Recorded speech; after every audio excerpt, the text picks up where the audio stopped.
కట్టారా? ఒక్క check dam కట్టారా? ఒక్క ఎకరానికన్నా కొత్తగా నీళ్ళు ఇచ్చారా? మరి ఏడికెళ్ళి పెరిగింది పంట? అదంతా బీఆర్ఎస్ ప్రభుత్వం చేసిన కృషి.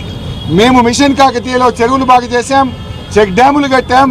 మా ప్రభుత్వ కృషి వల్ల ఇవాళ ఈ రాష్ట్రంలో ఆయకట్టు పెరిగింది. మీరు వచ్చినాక ఇరిగేషన్ శాఖలో ఒక్క ఎకరానికి కూడా కొత్తగా నీళ్ళు ఇయ్యలేదు. అదేవిధంగా ఈరోజు ముఖ్యంగా కాళేశ్వరం సంబంధించి నీళ్ళే రాలేదంటారు. మేము సవాల్ విసిరినాం, పోదాం పదా, జర్నలిస్టులు మేధావులు అందరం కలిసి పోదాం, అందరం పోయి భూపాలపల్లి భూములను అడుగుదాం, కాళేశ్వరం నీళ్ళు వచ్చినాయా లేవా. అదేవిధంగా మహబూబాద్ డోర్నకల్ తండాలను అడుగుదాం, తుంగతుర్తి సూర్యాపేట రైతులను అడుగుదాం, మల్లన్న సాగర్ నుంచి నిజాం సాగర్ దాకా పారిన నీళ్లను అడుగుదాం, రివర్స్ పంపింగ్ లో రిజర్వాయర్ గా మారిన వరద కాలువను అడుగుదాం, నడి ఎండల్లో మత్తళ్లు దుంకిన గలగల బారిన మా హల్దీ అదేవిధంగా మంజీరా చెక్ డ్యాంలను అడుగుదాం, మురిసిపోయిన మెతుకు సీమను అడుగుదాం, వేలాది ఎకరాల్లో ఆయిల్ పామ్ సాగు చేస్తున్న రైతులను అడిగితే కాళేశ్వరం ఫలితం అందిందా లేదా ప్రజలు చెప్తారు. ఇలా ఉత్తమ్ కుమార్ రెడ్డి నియోజకవర్గం కోదాడకు కూడా కాళేశ్వరం జలాలు వచ్చినాయి. కాళేశ్వరంతో ఎన్నడూ పారని నీళ్లు కోదాడకు కూడా నీళ్లు అందినాయి అంటే అది బీఆర్ఎస్ చేసిన కృషి. మరి పోదాం పాండి, ప్రజలకు పోదాం. ఇలా హైదరాబాద్ కు మంచినీళ్ళు వస్తున్నాయంటే కాళేశ్వరం వల్ల. ఇలా 13 జిల్లాలకు సాగునీరు తాగునీరు అందుతుందంటే అది కాళేశ్వరం ప్రాజెక్టు వల్ల. ఇలా కాళేశ్వరాన్ని ఎవడైతే కూలేశ్వరం అని మాట్లాడుతుండ్రో వాళ్ళే ఇలా తెలంగాణ పాలిట శనేశ్వర్లు అని చెప్పి నేను మనవి చేస్తా ఉన్నా. ముఖ్యంగా ఇలా కేసీఆర్ గారు ఎంతో కష్టపడి ప్రాణాలకు తెగించి కేసీఆర్ గారు తెలంగాణ సాధించారు. తెలంగాణ రాష్ట్ర సాధకుడు కేసీఆర్, తెలంగాణ జల సాధకుడు ఇలా కేసీఆర్ గారు. ఇవాళ ఏమంటుండే ముఖ్యమంత్రి గారు, ఏం శిక్ష వేయాలి, ఏం ఎంక్వైరీ చేయాలి అని పదే వాళ్ళు ఆల్రెడీ డిసైడ్ చేసుకొని వచ్చిండ్రు. ఇలా పంచాయతీరాజ్ ఎన్నికలకు పోతున్నాం, ఏదో రకంగా బీఆర్ఎస్ మీద బుర్ర జల్లాలి, ఇంకో కేసు పెట్టాలి. ఇప్పటికి ఎన్ని ఎన్డీఎస్ఏ రిపోర్ట్లు, విజిలెన్స్ రిపోర్ట్లు, ఘోష్ కమిషన్ రిపోర్ట్లు, ఇంకా ఇప్పుడు ఇంకో కేసు పెట్టి మళ్ళీ వేధిస్తారట. దేనికోసం శిక్ష చేస్తారు నాకు అర్థం కాదు. కేసీఆర్ గారు తన ప్రాణాలను ఫనంగా పెట్టి 14 ఏళ్లు పోరాడి తెలంగాణ సాధించినందుకు కేసీఆర్కు శిక్ష వేస్తారా? కరెంటు కోతలతో కూనరిల్లిన తెలంగాణకు 24 గంటల నాణ్యమైన కరెంటు ఇవ్వడం కేసీఆర్ గారు చేసిన తప్ప? తాంబాల వలె మారిన చెరువులను మరి గంగాలలాగా మిషన్ కాకతీయలో మార్చినందుకు కేసీఆర్ గారి మీద కేసు పెడతారా? నడి ఎండాకాలంలో చెరువులు చెక్ డ్యాములు మత్తళ్లు దుంకేటట్టు జల కళను అందించినందుకు కేసీఆర్ గారి మీద కేసు పెట్టారా? ఎరువులు విత్తనాలను అందించి పంటను పెంచాడు. ఏనాడు చెప్పులు లైన్లో పెట్టకుండా, ఎరువుల కోసం లైన్లో నిలబడకుండా 10 ఏళ్ళు కేసీఆర్ పాలనలో ఎరువులు అందించినందుకు కేసీఆర్ గారి మీద కేసు పెట్టారా? ప్రపంచంలో ఎక్కడ లేని రైతు బంధు రైతు బీమాను తెచ్చి అన్నదాతలను అప్పుల ఊబి నుంచి బయటకు తెచ్చినందుకు కేసీఆర్ గారి మీద కేసు పెట్టారా? కొనుగోలు కేంద్రాలను పెంచి చివరి గింజ దాకా పంట కొన్నందుకు కేసీఆర్ గారి మీద కేసు పెట్టారా? ఇలా ప్రాజెక్టులు కట్టినందుక, రుణమాఫీ చేసినందుక, ఊరూరికి రైతు వేదికలు కట్టినందుక, కరోనా విపత్తు నుంచి ప్రజల్ని బయటకు తెచ్చినందుక ఎందుకు కేసు పెట్టారు అని చెప్పి ఈరోజు నేను ప్రభుత్వాన్ని అడుగుతా ఉన్నా. అసలు కేసులు పెట్టవలసి వస్తే ఇలా మీ సంగతి చెప్పాలి, మీ మీద పెట్టాలి కేసులు. ఎందుకు? ఎస్ఎల్బీసీ కుప్పగూలినందుక, అదేవిధంగా సుంకిశాల ప్రాజెక్టు కుప్పగూలినందుక, వట్టెం పంప్ హౌస్ మునగొట్టినందుక, పెద్దవాగు ప్రాజెక్టు కొట్టుకుపోయినందుకు మీ మీద కదా పెట్టాలి.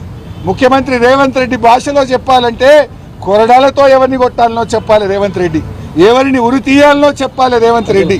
ఎందుకంటే వట్టెం పంప్ హౌస్ మునగొట్టింది ఎవరు, సుంకిశాల గులగొట్టింది ఎవరు, పెద్దవాగు కొట్టుకుపోవడానికి కారణం ఎవరు, మరి ఎస్ఎల్బీసీ టనల్ కుప్పగూలడానికి కారణం ఎవరో ఇవాళ సమాధానం చెప్పాలి రేవంత్ రెడ్డి గారు. ఇవాళ మీరు చేస్తున్నది ఏంది? కక్ష రాజకీయాలు. నిజంగా ఏం చేయాలి? నేను అసెంబ్లీలో కూడా చెప్పాను, కాళేశ్వరంలో అన్నీ ఇంటాక్ట్ ఉన్నాయి. కాళేశ్వరంలో 3 బ్యారేజీలు, 19 సబ్స్టేషన్లు, 15 రిజర్వాయర్లు, 21 పంప్ హౌజులు, 203 కిలోమీటర్ల టనలు, 98 కిలోమీటర్ల ప్రెజర్ మెయిన్, అన్నీ బాగున్నాయి కదా. కూలిందల్లా ఒక పిల్లర్ గుంగితే పక్కన 2-3 దెబ్బతిన్నాయి. దానికి అందులో కాళేశ్వరంలో ఉన్నాయి 228 పియర్స్. ఆ బ్యారేజీల్లో 3 పియర్లను మేడిగడ్డను 3 పియర్లు 300-400 కోట్లు పెడితే అయిపోయే ముచ్చట. దానికి 1,00,000 కోట్లు పోయినాయని, 1,00,000 కోట్లు అసలు ఖర్చు అయిందే 93,000 కోట్లు. ఇక వీళ్ళు 1,00,000 కోట్ల అవినీతి జరిగిందంటారు. కాళేశ్వరం మీద ఖర్చు అయింది 93,000 అయితే 1,00,000 కోట్ల అవినీతి జరుగుద్దా? అందులో 15 రిజర్వాయర్లు బాగున్నాయి, 21 పంప్ హౌజులు బాగున్నాయి, 19 సబ్స్టేషన్లు బాగున్నాయి, టనళ్లు బాగున్నాయి, గ్రావిటీ కెనాల్లు బాగున్నాయి. ఈ నిమిషానికి కూడా పంటలు పండుతున్నాయి కదా. మల్లన్న సాగర్ కింద పంట పండుతుంది, రంగనాయక సాగర్ కింద పండుతుంది. మెదక్ జిల్లా, సంగారెడ్డి జిల్లా, సిద్దిపేట జిల్లా, యాదాద్రి జిల్లా, కరీంనగర్ జిల్లా, వరంగల్ జిల్లా, మరి అదేవిధంగా సిరిసిల్ల జిల్లా, ఇవాళ ఇన్ని జిల్లాలకు త్రాగునీరు, సాగునీరు, పరిశ్రమలకు నీరు అందించిన కాళేశ్వరాన్ని ఇవాళ మీరు ఏ రకంగానైనా బురద జల్లాలని ప్రయత్నం చేస్తున్నారు. బట్ మీరు ఒక విషయం గుర్తుపెట్టుకోండి, మీరు ఎన్ని కుట్రలు చేసినా కేసీఆర్ ఇమేజ్ దెబ్బతీయడం కోసం మీరు ఎన్ని చేసినా తెలంగాణ ప్రజలు నమ్మరు. నేను ఒకటే కోరుతున్న ప్రభుత్వాన్ని, కేసీఆర్ ఇమేజ్ను దెబ్బతీయాలనో బీఆర్ఎస్ను దెబ్బతీయాలనో తెలంగాణ ప్రజలకు తెలంగాణ ప్రయోజనాలను దెబ్బతీయొద్దు అని చెప్పి కోరుతా ఉన్నాం. మీరు ఎంత అరిచినా ఎంత బురద జల్లినా తెలంగాణకు మేడిగడ్డనే మేటిగడ్డ అవుతుంది. మేడిగడ్డ వద్దనడం అంటే గోదావరిలో తెలంగాణ వాటాను కాదనుకోవడమే. మేడిగడ్డ వద్దనుకోవడం అంటే బనకచెర్లకు కిందికి ఆంధ్రాకు నీళ్లు వదులుకోవడమే. మేడిగడ్డ ఎత్తిపోతల పథకం ఆపేయడం అంటే రాష్ట్రాలకు, పక్క రాష్ట్రాలకు, దిగువ రాష్ట్రానికి మన నీళ్లు వదులుకోవడమే అవుతుంది. గోదావరి నీళ్లను బదిలి రైతులకు కన్నీళ్లు మిగిల్చే ఆలోచన చేస్తారా? దయచేసి మీరు ఆలోచించండి. ఇవాళ కుంగిన పిల్లలను తక్షణమే రిపేర్ చేయండి. వృధాగా పోతున్న గోదావరి జలాలను ఎత్తిపోయండి. తెలంగాణ రైతుల ప్రయోజనాలు కాపాడండి అని చెప్పి మేము కోరుతా ఉన్నాం. సరే, మీరు కమిషన్ వేశారు, ఇదేం కోర్టుల్లో నిలబడదు. కానీ ఒక్క విషయం గుర్తుపెట్టుకోండి, మీరు చేస్తున్న నష్టం, మీ ద్రోహం చరిత్ర పుటల్లో నిలుస్తుంది. మీరు చరిత్రహీనులుగా మిగిలిపోతారు. 2 ఏళ్ళు అయింది, ఇంకెప్పుడు చేస్తారు? ఆయన అంటుండు బట్టిగా 2 ఏళ్ళు అయింది, ఇంకా చేస్తారట. చేసే టైం అయ్యే వరకు మీరు దిగిపోతారు, మీ పని అయిపోతుంది. ఒకటి మాత్రం గుర్తుపెట్టుకోండి, మీ అరాచకాలు, మీ కుట్రలు, మీరు చేస్తున్నటువంటి అక్రమ కేసులు అన్నీ లెక్క పెట్టుకుంటున్నాం, వడ్డీతో సహా చెల్లిస్తాం, వదిలిపెట్టే ప్రశ్నే లేదని కూడా వారిని ఈరోజు నేను హెచ్చరిస్తా ఉన్నా. అదేవిధంగా తెలంగాణ ఏర్పడ్డాక ఏమైంది అని మాట్లాడతారు. 17 లక్షల కొత్త ఆయకట్టు నిజం కాదా? చెరువులు గలగల ఇవాళ నీళ్లతో నిండిపోయింది నిజం కాదా?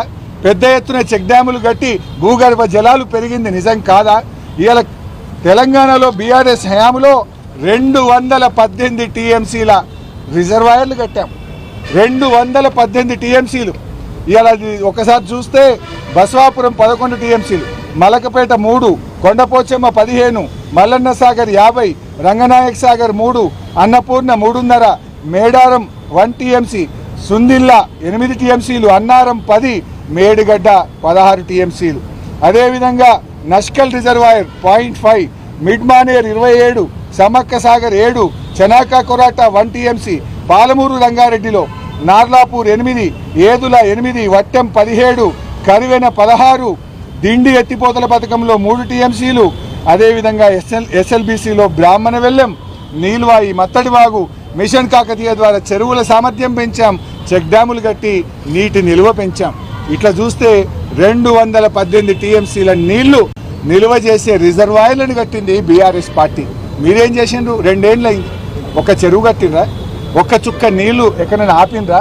ఒక్క ఎకరానికి ఎక్కడైనా కొత్తగా నీళ్ళు ఇచ్చిండ్రా? మీరు మా మీద మాట్లాడతారా? ఇదంతా కూడా తమ ఫెయిల్యూర్ను, తమ తప్పిదాలను కప్పిపుచ్చుకోవడానికి చిల్లర ప్రయత్నాలు చేస్తూ ఉన్నారు, బురద జల్లే ప్రయత్నం చేస్తున్నారు. ప్రజలు అన్ని విషయాలు గమనిస్తున్నారు.